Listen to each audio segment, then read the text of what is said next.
Jesús, el Cordero de Dios. Una vez yo le enseñé acerca de esto, pero desde otra perspectiva, creo que fue en la Cena del Señor, que le estuve hablando acerca de la verdadera Cena del Señor, que representaba la Cena del Señor. Pero aquí lo vamos a tomar de una manera menos profunda, menos exhaustiva, porque quiero que conozcamos, la idea es conocer a Jesús desde la perspectiva del Evangelio de Juan. Que usted conozca a Jesús desde la perspectiva del Evangelio de Juan. Por ejemplo, miramos en primer lugar que Juan no le da genealogía a Jesús, sino que Juan lo traslada directo a la deidad del Padre, lo manda directo a la eternidad, y eso lo vamos a estar estudiando el próximo domingo.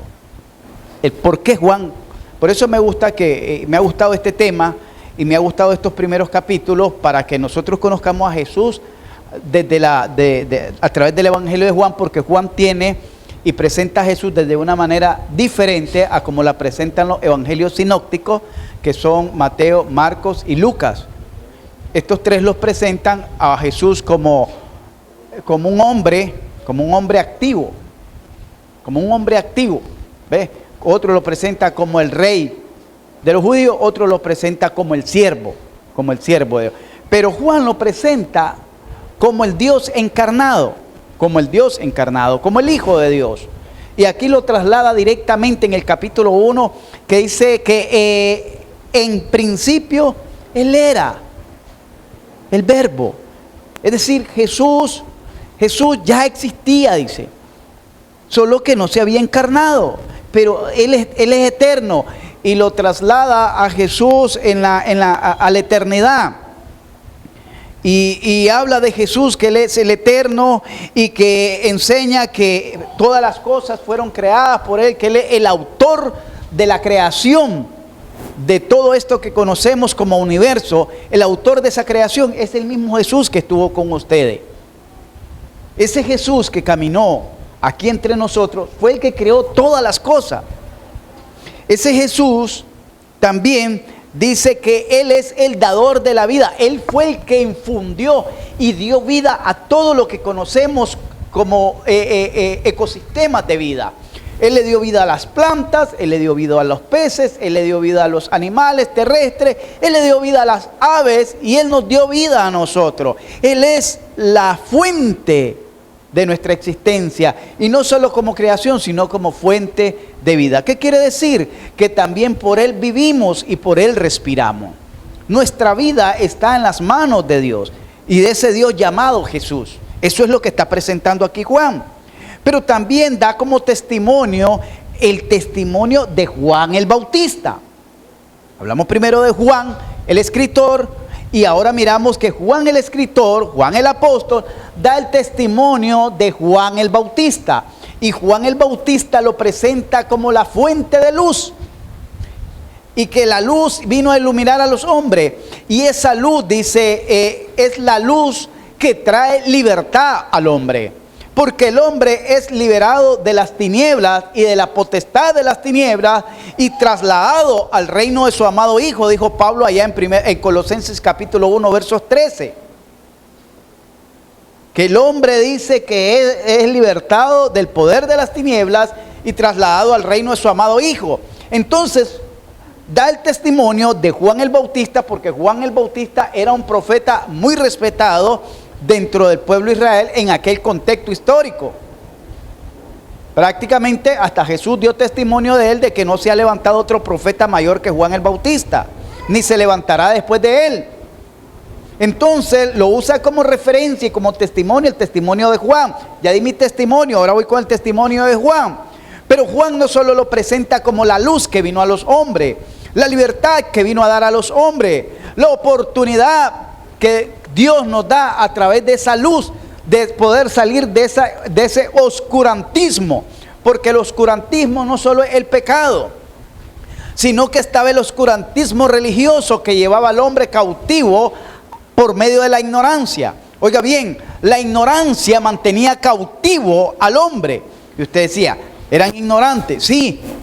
Si usted conociese un poquito de la historia de antes de los 7 sabios de Grecia, si usted manejara un poquito de la historia de lo que se creía antes, cuando llovía es que la diosa no sé cómo, Nefertiti, entonces ellos estaba llorando porque no le habían permitido casarse con otro semidios. Entonces cuando llovían decía que era porque una diosa estaba llorando. Si pasaba un acontecimiento, un eclipse, entonces lo tipificaban como algo, como un juicio de Dios o como algo. Entonces la gente vivía en un oscurantismo religioso creyendo en mitos, igual como en algún tiempo nosotros los mayores creímos en esos mitos, en esos cuentos y en esas leyendas. Creíamos en el cadejo, creíamos en la mona, creíamos en la mocuana, creíamos en la cegua, creíamos en esto, creíamos en el otro, el hombre sin cabeza, el caballo que pasaba por ahí, etcétera, etcétera. Eran mitos, y esos mitos también prevalecieron en Grecia de manera estandarizada, como que era algo real, y de ese oscurantismo religioso, de ese oscurantismo mitológico, también Dios vino a liberar al hombre, para que el hombre conociera que hay un solo Dios y un solo camino a Dios, y ese camino se llama Jesucristo. Amén. Entonces Juan el Bautista da testimonio de esa luz, y le preguntaron, y él dijo: ¿quién eres tú? ¿Eres tú el profeta? Y lo negó, dice, y confesó, y dijo que él no era el Cristo, sino que él era la voz de uno que clamaba en el desierto, y le dijo que preparara el camino. Pero vamos a ver lo más maravilloso en este tema. Jesús, el Cordero de Dios, dice en el verso 35 y 36, el siguiente día otra vez estaba Juan y 2 de sus discípulos, y mirando a Jesús que andaba por ahí, le dijo: he aquí el Cordero de Dios. Oiga bien, volvemos a leer. El siguiente día otra vez estaba Juan y 2 de sus discípulos, y mirando a Jesús que andaba por ahí, dijo: he aquí el Cordero de Dios. Jesús, el Cordero de Dios. Oramos, hermano. Padre, te damos gracias por tu amor y tu misericordia. Gracias por tu palabra. Gracias por la oportunidad que nos das, Señor, de meditar en ella. Gracias por la oportunidad que nos das de aprender de ella. Gracias por la oportunidad que nos das de ser transformados por medio de ella. Ruego, mi Dios, que esta palabra llegue al corazón de cada hermano y que podamos interiorizarla y que podamos, mi Dios, aprender un poco más de ella. Por Jesucristo nuestro Señor te rogamos que seas tú dando gloria y honor a tu nombre. Amén. Jesús, el Cordero de Dios. ¿Por qué Juan dice Jesús, el Cordero de Dios? ¿Alguna vez si usted se ha preguntado por qué Juan dijo Jesús, por qué Juan le llama Jesús el Cordero de Dios?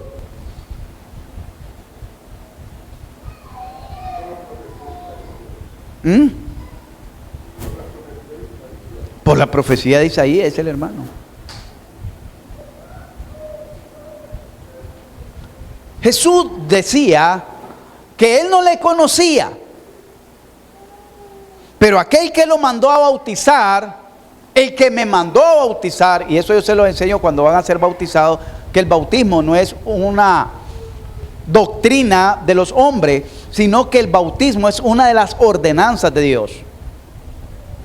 Una de las ordenanzas de Dios.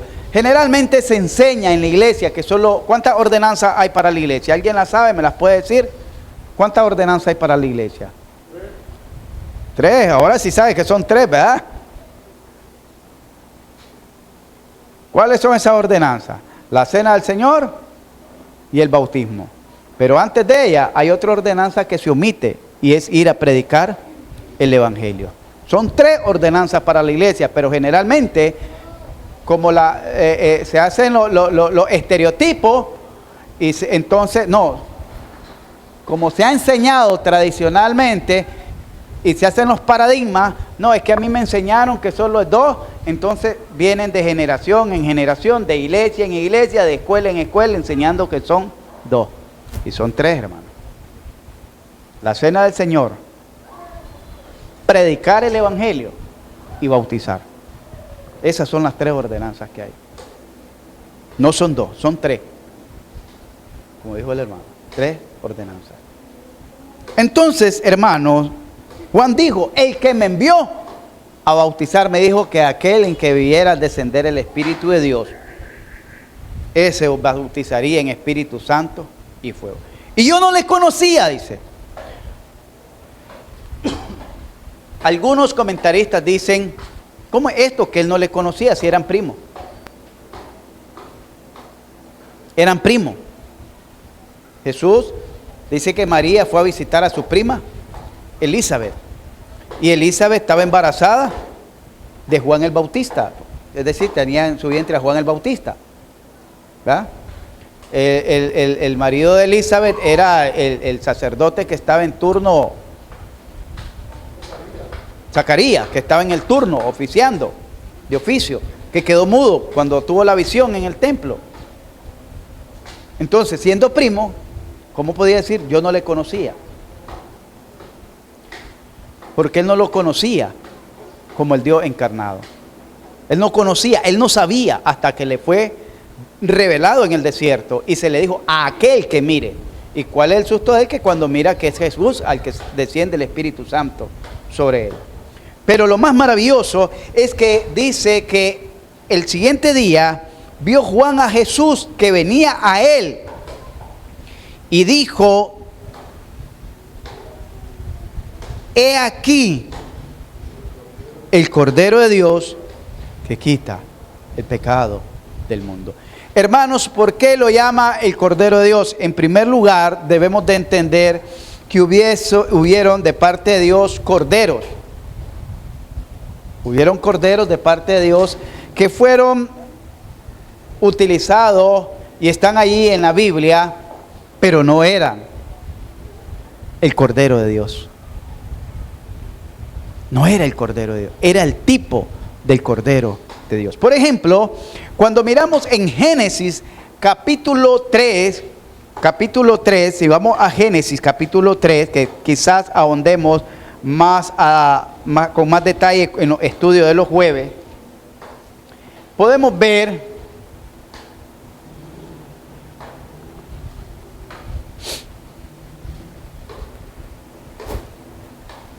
en el verso 21 dice: y Jehová Dios hizo al hombre y a su mujer túnicas ¿de qué? De pieles, y los vistió. Ahí está implícitamente representado un Cordero de Dios. Implícitamente, porque si Dios hizo vestido al hombre y a la mujer, porque el hombre y la mujer por causa de su pecado habían expuesto su cuerpo y habían descubierto su vergüenza, y entonces el hombre y la mujer, en su apuro de tapar su vergüenza, de cubrir su vergüenza por causa del pecado, usaron hojas y hojas como delantales, y las hojas apenas tal vez le medio cubrían o no le cubrían perfectamente, o las hojas se iban a marchitar, entonces iban a acabar todo el bosque, todo el jardín lo iban a deshojar, todas las higueras que habían ahí. ¿Por qué? Porque el hombre siempre anda buscando cómo cubrir en su justicia, en la justicia del hombre. Por eso dice Isaías capítulo 59 que la justicia del hombre es como trapo de inmundicia delante de Jehová, porque el hombre en su razonamiento, en su intelecto, según él quiere cubrir sus errores, quiere cubrir sus pecados de acuerdo a su pensamiento, de acuerdo a su razonamiento, pero delante de Dios difícilmente el hombre se pueda justificar. Entonces Dios tuvo que usar la vida de un cordero para que por medio de ese cordero extraer unas pieles y hacerles unas túnicas, unos vestidos a Adán y a Eva. ¿Qué está representando ahí? está representando el tipo de cordero de justicia. ¿Por qué de justicia? Porque la justicia que Dios debió haber hecho en Adán y Eva, se la aplicó ¿a quién? Al cordero. ¿Quién fue el que murió en el lugar de Adán y Eva para que Dios derramara de su justicia? Un cordero. Un cordero. Ahí está representado y es uno de los tipos de Cristo, uno de los tipos de Cristo y uno de los primeros tipos de Cristo del cordero, como el cordero de justicia.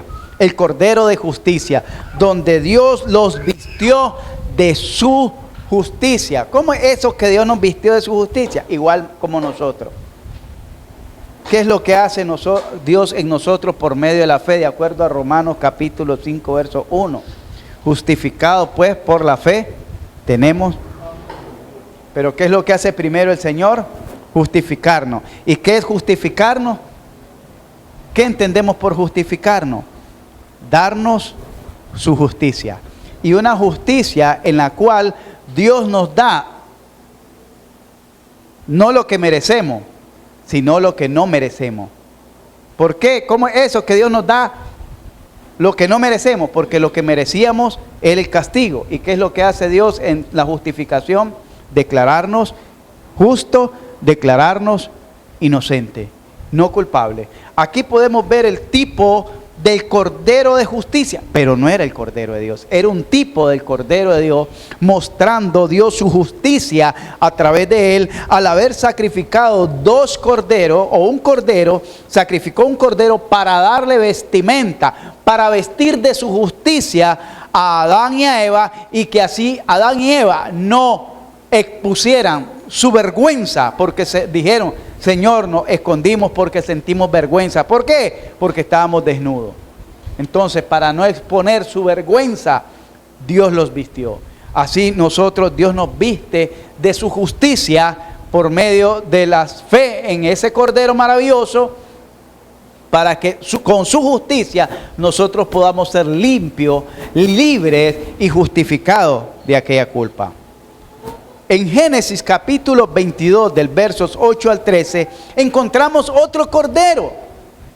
Ese se conoce como el cordero de la sustitución. Y es cuando Abraham iba a sacrificar a su hijo Isaac. Y miramos allí en Génesis, si me acompañan hermanos, en el capítulo 22, versos 8 al 13, ahí está la maravillosa historia de cómo Dios usa de un cordero. Y dice: y respondió Abraham, el verso 7, entonces habló Isaac a Abraham su padre y dijo: Padre mío. Y él respondió: heme aquí mi hijo. Y él dijo: he aquí el fuego, he aquí la leña, mas ¿dónde está el cordero para el holocausto? ¿A quién iba a sacrificar Abraham? A su hijo Isaac. Y respondió Abraham: Dios se proveerá de cordero para el holocausto, hijo mío. E iban juntos, y cuando llegaron al lugar que Dios le había dicho, edificó ahí Abraham un altar, y compuso la leña, ató a Isaac su hijo y lo puso en el altar sobre la leña. Y extendió Abraham su mano y tomó el cuchillo para degollar a su hijo. Entonces el ángel de Jehová le dio voces desde el cielo y le dijo: Abraham, Abraham. Y él respondió: heme aquí. Y dijo: no extiendas tu mano sobre el muchacho ni le hagas nada, porque ya conozco que temes a Dios, por cuanto no me rehusaste tu hijo, tu único. Entonces alzó Abraham sus ojos y miró, y he aquí a sus espaldas un carnero trabado en un zarzal por sus cuernos. Y fue Abraham y tomó el carnero y lo ofreció en holocausto. ¿En qué? En lugar de su hijo. Y llamó Abraham el nombre de aquel lugar Jehová, que quiere decir Elohim Jireh. Elohim Jireh. O en el monte de Jehová será provisto. Por tanto se dice hoy: en el monte de Jehová será provisto. Hermanos, ¿Qué fue lo que miró y qué fue lo que hizo Abraham? Miró el tipo de Cristo que iba a ocupar el lugar ¿de quién? De su hijo. A eso se le conoce como el Cordero de la sustitución. Y usted dirá, ¿y eso con nosotros? Sí, Cristo en la cruz del Calvario, preste atención hermano, Cristo en la cruz del Calvario ocupó su lugar y mi lugar. A eso se le conoce sustitución. Lo que nosotros deberíamos de haber sufrido por nuestros pecados, lo que nosotros debimos de haber pagado por nuestros pecados, fue pagado y fue sufrido por Jesucristo en la cruz del Calvario. A eso se le conoce como la sustitución. Y la culpa nuestra le fue imputada a Jesucristo. Y la santidad, la gracia de Jesucristo nos fue imputada a nosotros. Mire qué tremendo. Por eso se llama, se le conoce a eso como la doctrina de la sustitución. Porque Jesucristo, como el Cordero de Dios, nos sustituye en la cruz. Y fue Jesucristo el que recibió toda la ira de Dios que cada uno de nosotros deberíamos de haber recibido por culpa de nuestros pecados. ¿Quién la recibió? Jesucristo. A eso se le conoce como sustitución. ¿Quién iba a ser sacrificado? Isaac. ¿Y quién fue sacrificado al final? El Cordero. A eso se le conoce como el Cordero de la sustitución, pero no es el Cordero de Dios, es un tipo del Cordero de Dios. ¿Me está entendiendo? ¿El Cordero de justicia es el Cordero de Dios? No, es un tipo del Cordero de Dios. ¿El Cordero de la sustitución es el Cordero de Dios? No, es un tipo del Cordero de Dios. También tenemos el Cordero de la libertad. ¿Recuerdan cuál es el Cordero de la libertad? En Éxodos capítulo 12, ahí se habla del Cordero. Dice que en la última noche que iba a pasar el pueblo de Israel, cuando se da la última plaga, que es la plaga, la muerte de los primogénitos, Dios lo manda al pueblo de Israel a sacrificar un cordero, y con ese cordero iba a comer toda la familia. Oiga bien, toda la familia, que se conoce como el cordero pascual, el cordero de la Pascua. Y la sangre de ese cordero iba a servir como señal en los dinteles de las puertas y de las ventanas, para que el ángel de la muerte no entrara a aquellos hogares hebreos donde donde estaba la sangre rociada de aquellos dinteles, de aquellas casas. Pero donde no había sangre, ahí iba a entrar el ángel de la muerte, iba a matar a los primogénitos. Y sucedió eso en la mayoría de las casas, o por no decir en todas las casas de los egipcios. ¿Por qué se le llama el Cordero de la Libertad? Porque a través de ese sacrificio, ¿qué era lo que estaba celebrando ahí nomasito el pueblo de Israel? La libertad. Porque después de esa noche, el pueblo de Israel iba a salir de Egipto, donde nunca más volverían a regresar. Iban a salir de la esclavitud, donde nunca más volverían a ser esclavos. Iban a tener su propia tierra, iban a tener su propio patrimonio, iban a tener su propia ciudad, su propia patria, su propia religión, su propia fe, y ya no iban a vivir en la servidumbre. A ese se le conoce como el Cordero de la Libertad. Ahora le pregunto, ¿Jesús es o no es el Cordero también de la libertad? Entonces este no es el Cordero de Dios, es un tipo del Cordero de Dios. Porque Jesús dijo allá en San Juan capítulo 8, el verso 30 en adelante, que si el Hijo os libertare, seréis verdaderamente libres. ¿Libres de qué? De la corrupción del mundo.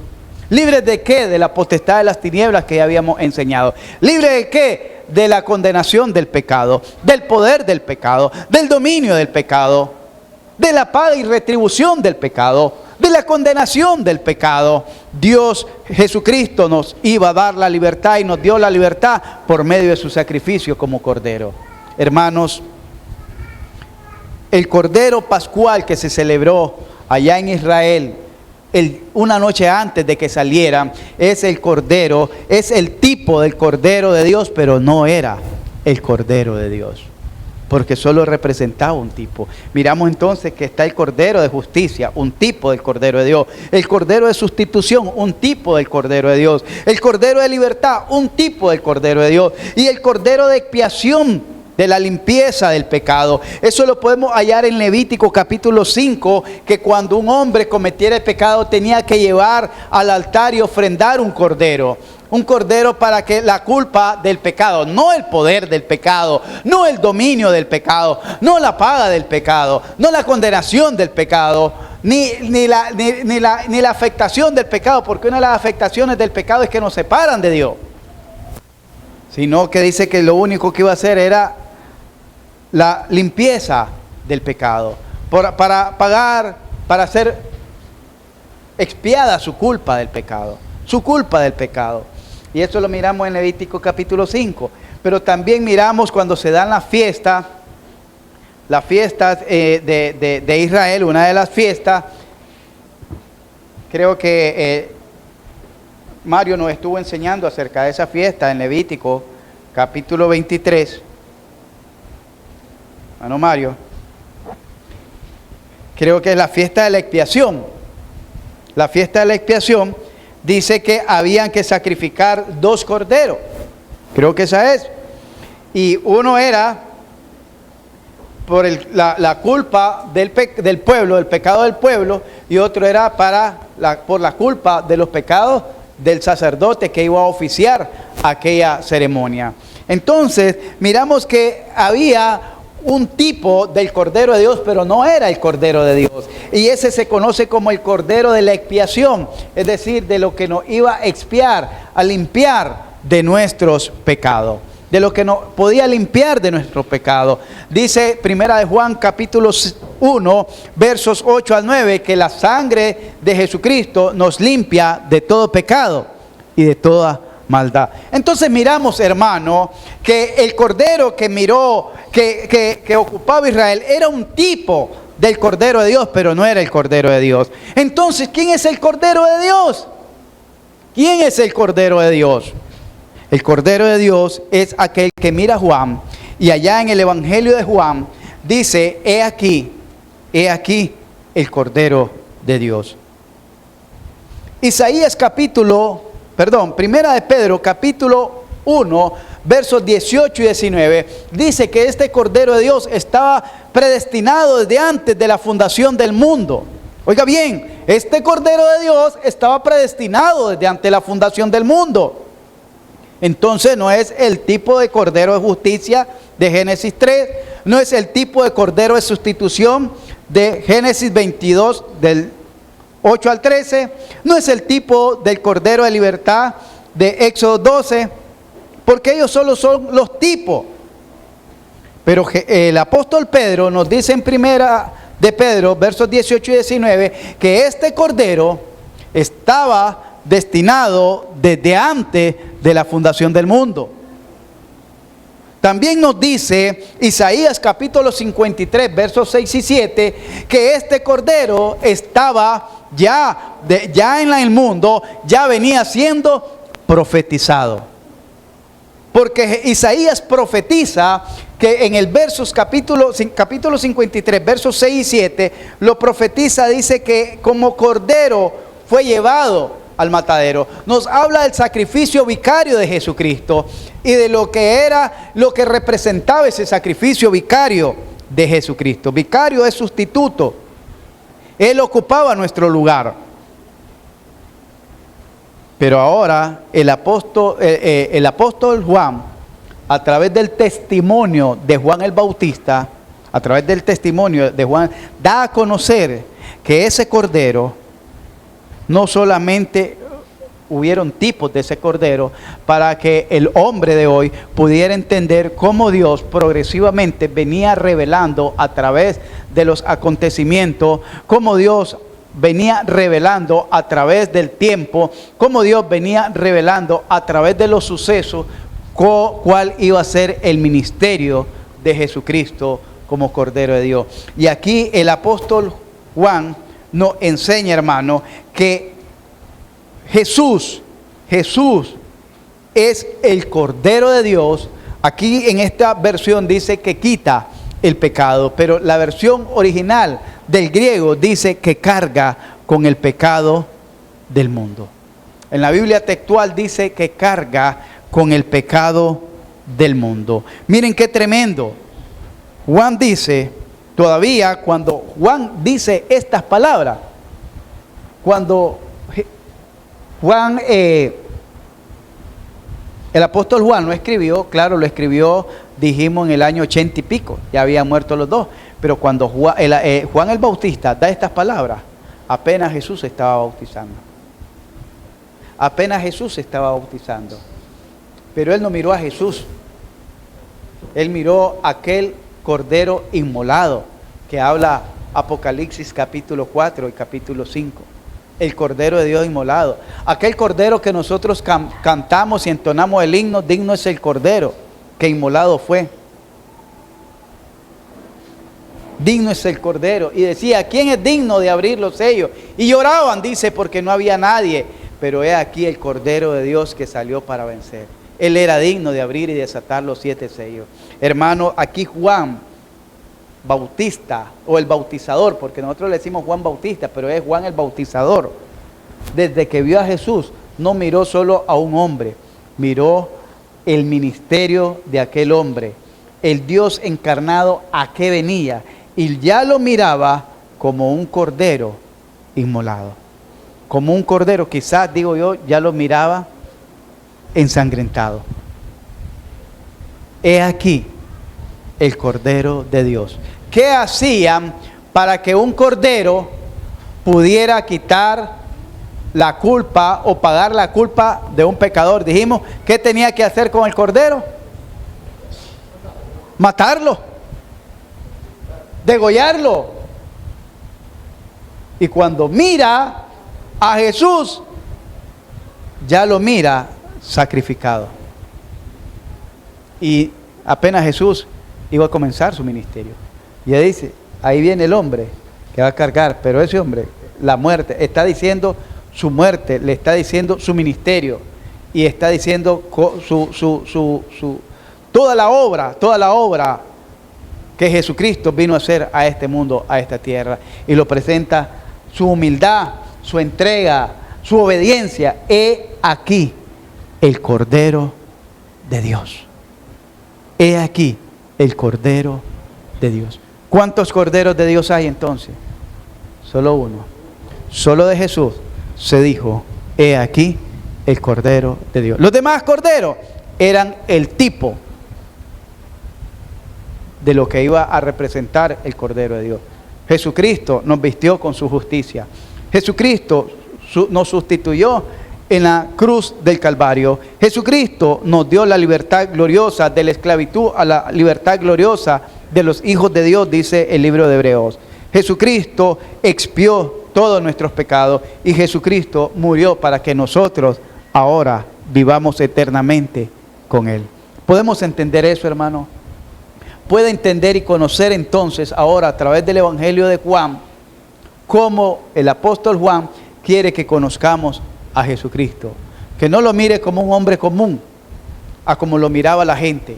La gente, yo les aseguro que todos los que estaban allí a las riberas del Jordán, miraron un hombre más que se iba a bautizar. Pero solo Juan, lleno del Espíritu Santo, pudo ver que aquel hombre no era un hombre común, era el Cordero de Dios. Pudo ver la misión de aquel hombre que carga el pecado del mundo. Pudo ver cuál era el ministerio y el padecimiento de Jesucristo. ¿Cómo iba a padecer Jesucristo aquí en la tierra? Como un cordero que fue llevado al matadero. Enmudeció, no abrió su boca, fue obediente hasta la muerte, dice Filipenses, y muerte de cruz. Hermano, qué hermoso podemos ver que este cordero fue destinado desde antes de la fundación del mundo, fue profetizado, y ahora Juan el Bautista lo mira encarnado. ¿Cómo mira usted a Jesucristo? ¿Cómo mira usted a Jesucristo? Como un Salvador.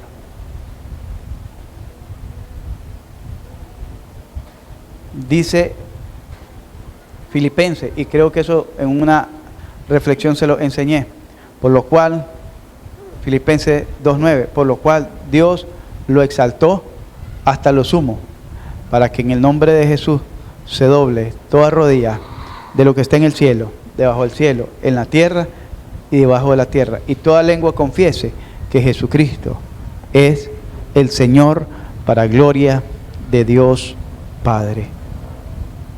Así dice, ¿verdad? Hermanos, eso es lo que usted tiene que ver en ese Cordero. Un Salvador, un sustituto, nos dio de su justicia, nos vistió con su justicia, su santidad. Eso le hemos estado enseñando allá a los hermanos, ya vamos por el tema de la santidad, y ahí es parte de la justicia de Dios, como Él nos da de su santidad. Ocupó nuestro lugar, nos dio la libertad, para que Él ahora sea nuestro, ¿qué dice? Nuestro Señor, nuestro Salvador. Sí, ya fue nuestro Salvador en la cruz, pero ahora Jesucristo está no como Salvador, sino como Señor, como Señor. Por eso dice como cabeza de la iglesia, como autoridad de la iglesia. Hermanos, espero que esta pequeña enseñanza le sirva para que usted pueda entender, cuando lea quién es el Cordero de Dios. Solo hubo un Cordero de Dios, y pueda conocer el ministerio, cómo venía revelándose poco a poco a través de los siglos y a través de los eventos, el sufrimiento vicario de nuestro Señor Jesucristo.